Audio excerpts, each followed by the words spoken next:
Assalamualaikum warahmatullahi wabarakatuh. Alhamdulillahirabbil alamin wa bihi nasta'in ala umuri dunya waddin. Wassalatu wassalamu ala asyrofil anbiya'i wal mursalin sayyidina wa maulana Muhammadin wa ala alihi wa ashabihi ajmain, amma ba'd.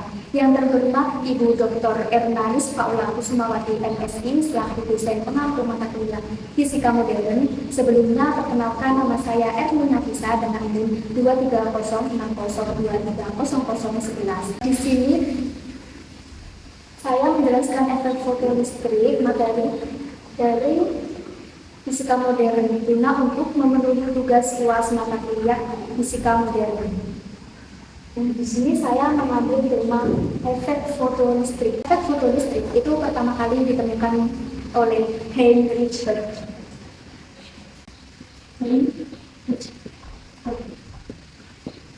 pada tahun 1887. Pada saat itu, beliau sedang melakukan percobaan tentang gelombang elektromagnetik. Dan secara tidak sengaja, beliau menemukan bahwa cahaya itu bisa menyebabkan terlepasnya elektron dari permukaan bumi. Nah, hal itu menjadikan di mana fenomena awal ditemukannya fenomena yang disebut efek fotoelektrik. Setelah itu, Wilhelm Haller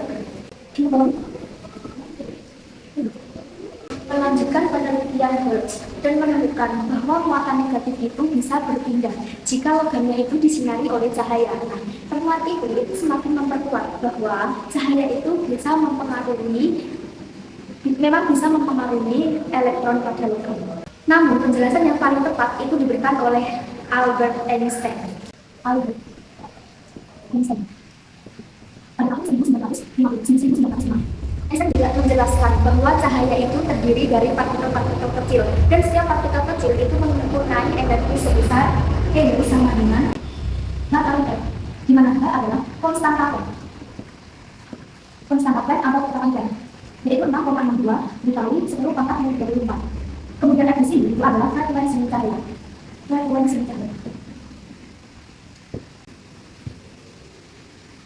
Jadi ketika energi foton cukup besar, maka elektron pada logam itu bisa terlepas. Inilah yang disebut dengan efek fotoelektrik.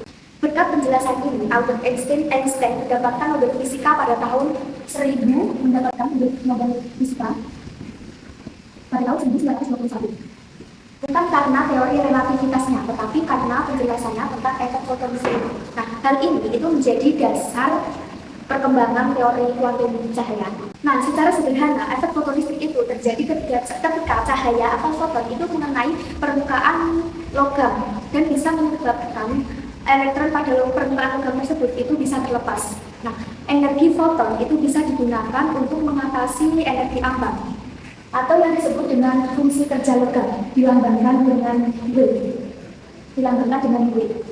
Energi foton itu lebih besar dari fungsi kerja logam, maka kelebihan energinya itu akan menjadi energi kinetik atau elektron yang keluar.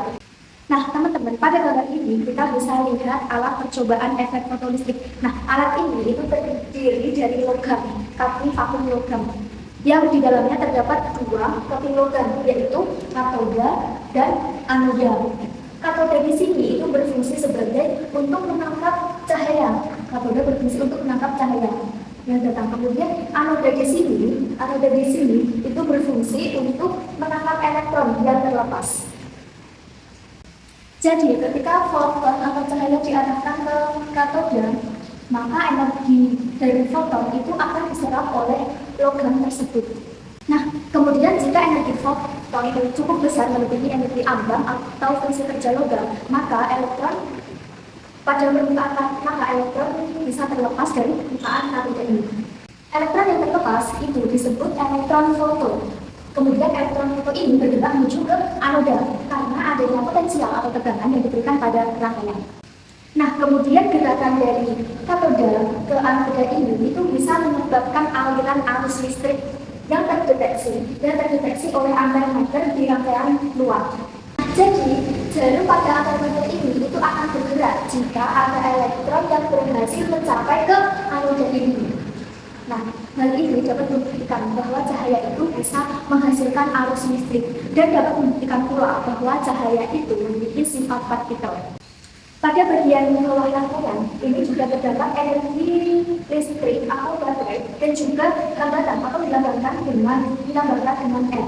Ini untuk mengukur besar kecilnya arus yang mengalir. Nah, saya ulangi lagi ya. Jadi kalau jalurnya ini bergerak, artinya ada elektron yang terlepas dari katoda sampai ke anoda. Itulah efek fotolistrik terjadi. Kemudian ada rumus efek fotolistrik. Efek fotolistrik adalah persamaan Einstein. Yang pertama rumus utamanya bisa menggunakan ini, EK sama dengan EF dikurangi W. EK itu adalah energi kinetik sama dengan energi foton dikurangi energi atom. Atau bisa menggunakan rumus energi kinetik maksimum sama dengan HF dikurangi W. Dan di sini ada rekaman konstantan. Dan kemudian F-nya itu frekuensi. Ini energi atom. Kemudian bisa menggunakan rumus formula ini. EK max sama dengan H kali J per lambda dikurangi W.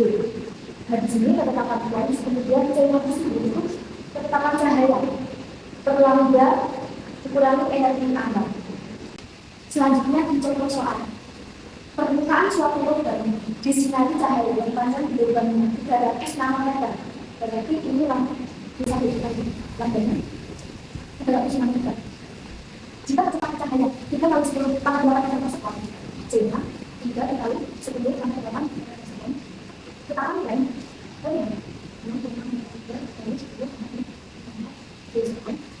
dan fungsi kejaluran itu merupakan 2 kali 10 pangkat 19. Fungsi kejaluran itu sama dengan energi atom.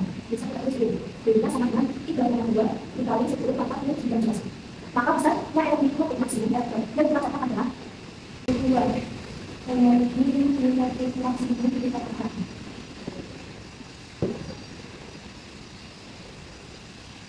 Ketiga, maka kita menjawab bisa menggunakan rumus pertama sama dengan project itu. Apa itu? Nah, kemudian kita masukkan angkanya. Lambdanya 300 nanometer. 300 nanometer ini kita ubah menjadi meter kubik. Jadi 3 kali 10 pangkat 5 kali itu jadi kita ditambah 8 kali 10 pangkat 7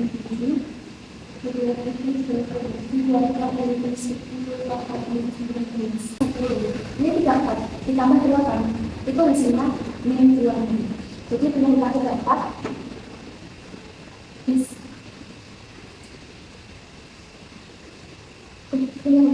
kemudian dikasih 8 jadi min 26 per 3 kali 10 pangkat 7 dikurangi 3,2 dikali 10 pangkat 19.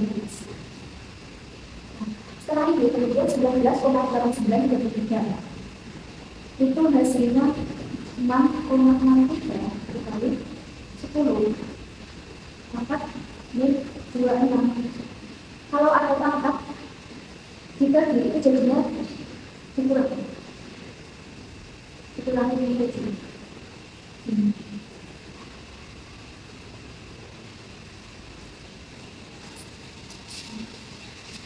Sama dengan 10 pangkat min 19. Hasilnya berarti 3,4 dikali 10 pangkat min 19 Joule. Ini tuh merupakan contoh soal efek fotolistrik. Nah, sekian dari saya, kurang lebihnya mohon maaf. Wabillahi taufik wal hidayah. Wassalamualaikum warahmatullahi wabarakatuh.